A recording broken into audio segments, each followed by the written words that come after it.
Oh boy, are we going to ruffle some feathers with this one, guys? Buckle up and get ready for a spicy comment section. It's going to be interesting.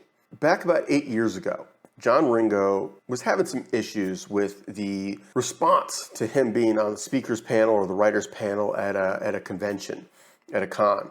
And it was all about the fact that he has a lead character in one of his book series that basically offend some snowflakes. I think he genuinely understood what he was saying, and that this wasn't a one-off thing. He was basically saying that this is a dead-end road. If you go down this road in general as a company, this is the result. You will lose a great deal of money. And he wasn't wrong. This has been true. We've seen this play out over and over at multiple levels. In fact, one of the more recent examples was at yet another con related to the speakers panel, the writers panel, because the people in charge of the writers panel were very woke agenda oriented and were using that agenda to bring in people that the mainstream audience for this event were not interested in seeing. It was hurting ticket sales. These were people they were just not interested in. It didn't matter. The value of their message was irrelevant. The audience did not care. The audience was not interested. And the people that the audience, that would be interested were not buying tickets. Go woke, go broke. The con eventually had to get rid of the people running that part of the event. I mean, it's how it goes, right? We're seeing this with Disney. We're seeing this with Ubisoft. If you don't create content, if you don't provide the content that your audience wants, they don't buy. They don't buy tickets. They don't buy your game, right? But it goes way beyond that. Let's be clear. I am not discussing the ethics. We're using go woke because that's the phrase. It really boils down to, if you forget your goals, if you forget the purpose of your business, you will go broke. That's the simple part. If you forget how you attract customers and who your customers are, you will fail. The whole thing boils down to basic marketing and economics. Nearly everything that we consider woke in this general context is a niche market. Maybe a couple percent of the population. Because you can't go, and I know the if anybody is watching this and is gay or lesbian or any of the more mainstream rainbow crowd, you're going, what the hell? Like we're double-digit percentages of the population. You're not. As a marketing group, you're not. Because the odds are really good that if I'm marketing a product to that audience, I'm marketing it to them irrespective of their sexual identity. We'll get back to that. But basically, I don't care what your sexual identity is if I'm marketing you something that's not relevant. Unless I try to make it relevant, in which case I'm probably going to lose. I'm going to lose market share. So let's look at the major example. I'm scrolling my notes in front of you guys. Let's look at the major example that's still fresh in everybody's head from last year. Bud Light. What the hell were they thinking? Their core market is, to stereotype horribly, redneck white men. Mostly middle-aged and up. They cross political lines. They're not, necessarily far right. They're not far left. They kind of cover the spectrum.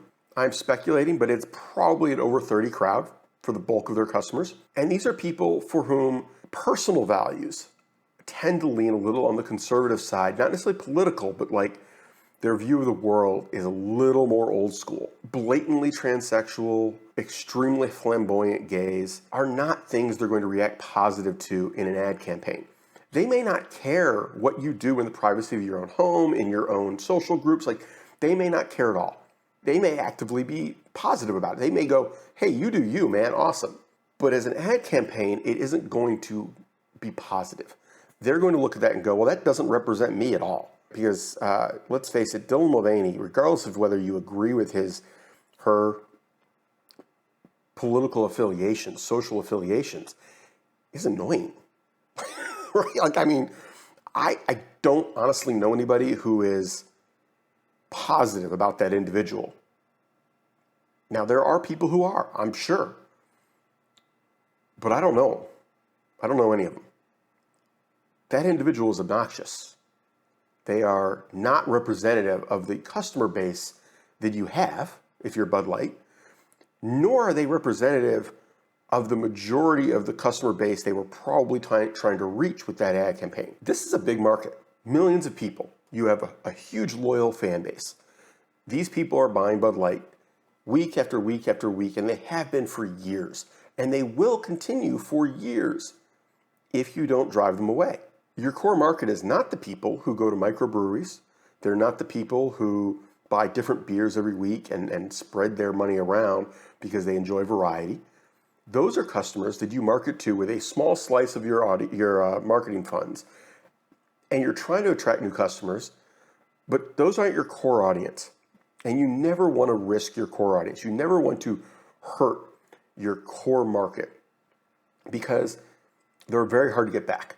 Those core loyal customers, when they leave, they don't come back. It's very rare because they're loyal customers.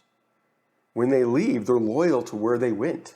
When you look at this market and you go, how big is the potential market we're going to gain, right? Because this is a business decision, or should have been. How big is the potential market we're going to gain versus the potential loss? If you look at the demographics, in the US, an extremely, extremely broad, optimistic definition of this potential market was 1.6% of the population. That included underage, as in they can't buy alcohol. It also included people who don't drink beer. So for probably 0.5% or less of the US population, you threw away 5% of your core audience, your core market, your core loyal customers. That's the most conservative estimate I've seen. That's the lowest number I could find. That's what Bud Light claims. The reality we all know is probably much higher. I've seen as high as an estimate of 30% of their core market left them. Their losses, lower than that because they have a broad spectrum of products and they just pushed production into those other areas. Why? What was the thought process? In what way does this ever come across as a good business decision? I can't come up with one. There was no scenario where this was a win for your business. It's not about what the subgroup is. It's about how they fit into the overall market. You could have marketed to those people without pissing off your core market, which we'll dive into in a little bit. But I'm going to get on to the next example I've got, which is Gillette. Gillette ran a toxic masculinity ad. That's what everybody calls it. That's not what they call it. That's what everybody else calls it. They ran it during the Super Bowl, and it was basically a series of clips showing what was legitimately toxic masculinity. No, I do not disagree with the fact that what they were showing were poor examples of male behavior. They picked some stereotypes and they put them out there and said, this is not good. And then they showed some examples that they thought were good. And I don't disagree, for the most part, they were good. But as an ad, it was horrible. It was absolutely horrible. First of all, people don't like being lectured to as part of an ad campaign. Like that's never a good strategy, right?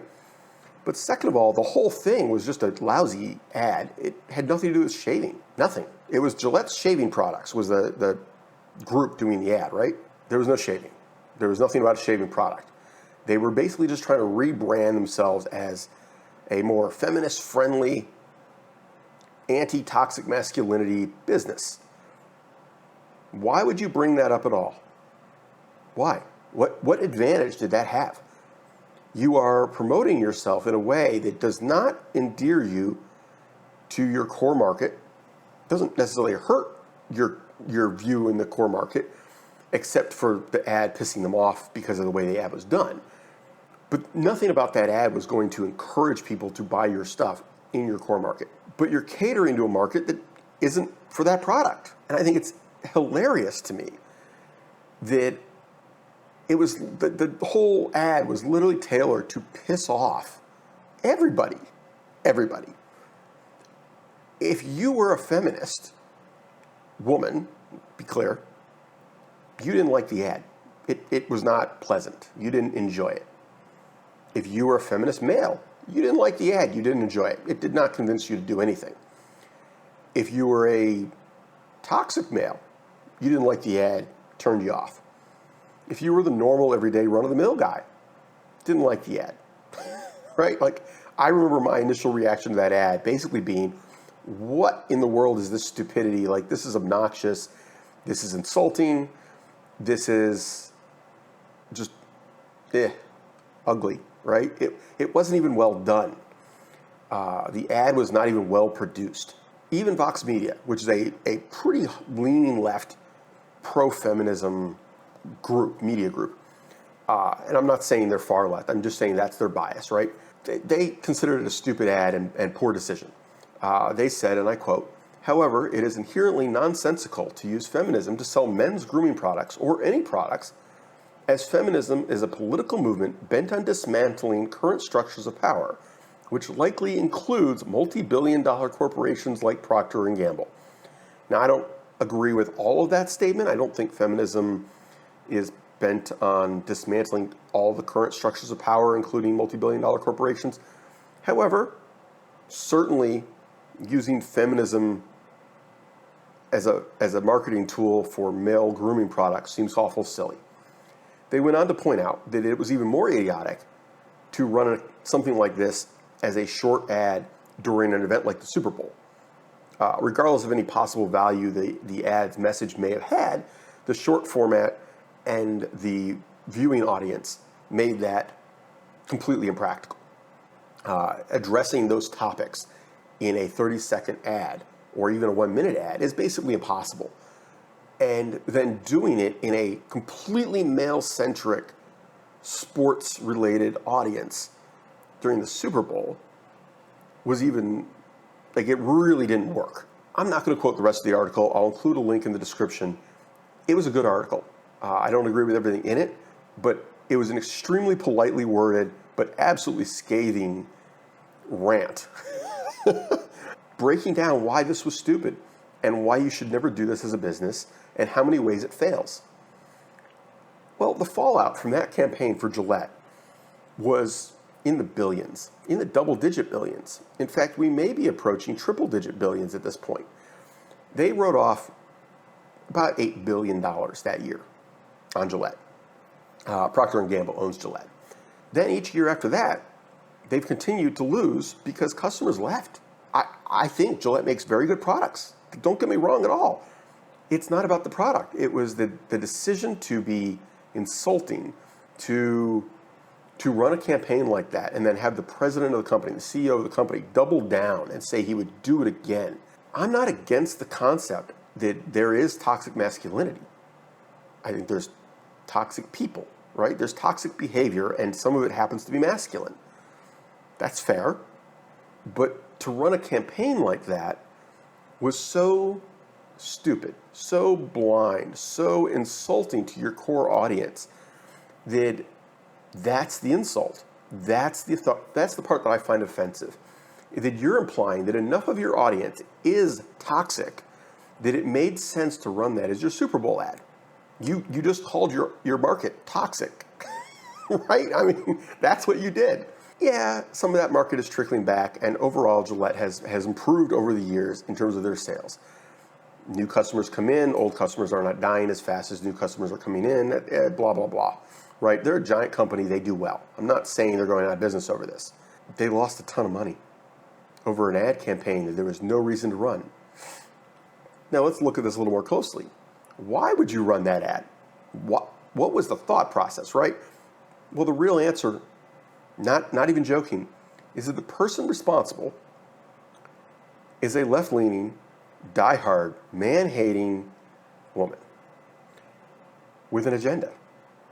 She openly discusses the fact that she has a social agenda and a willingness to spend company money and reputation in furtherance of, that's probably not a real word, but to further her agenda at the expense of her employer.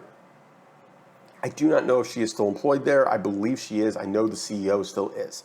I have no sympathy for that. I think that a person like that should not ever be in a position of power in a company.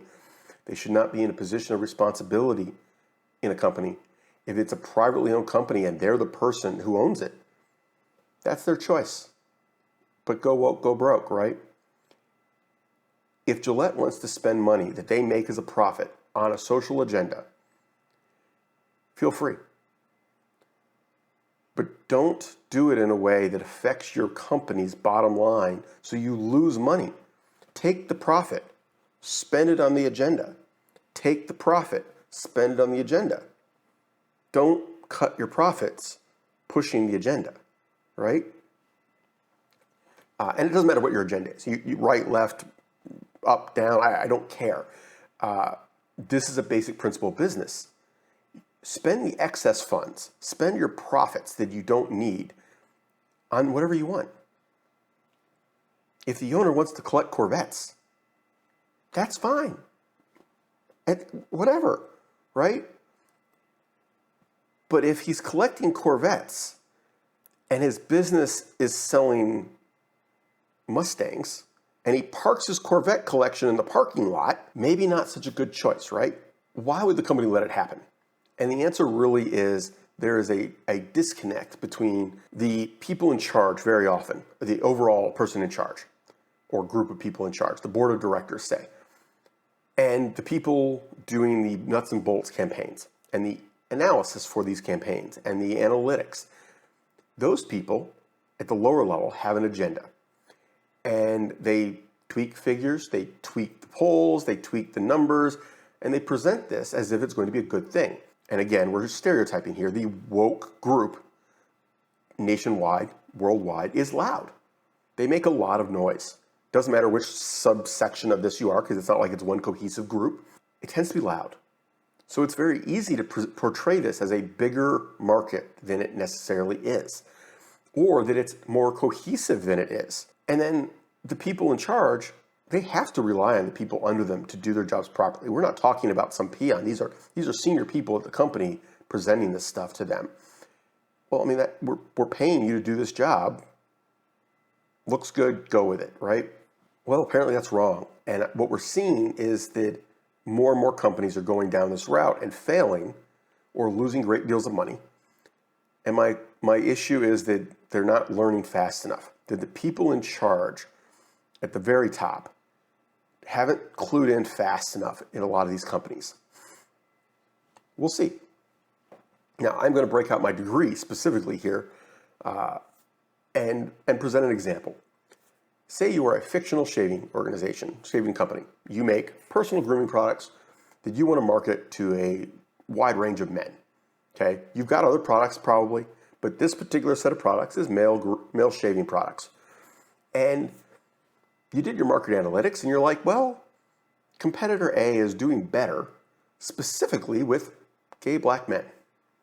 Okay, now the gay black men audience is not massive, but it's not insignificant if you're looking at the numbers and going, well, we could do better there, right? You know, they're getting 50% more of that market than we are.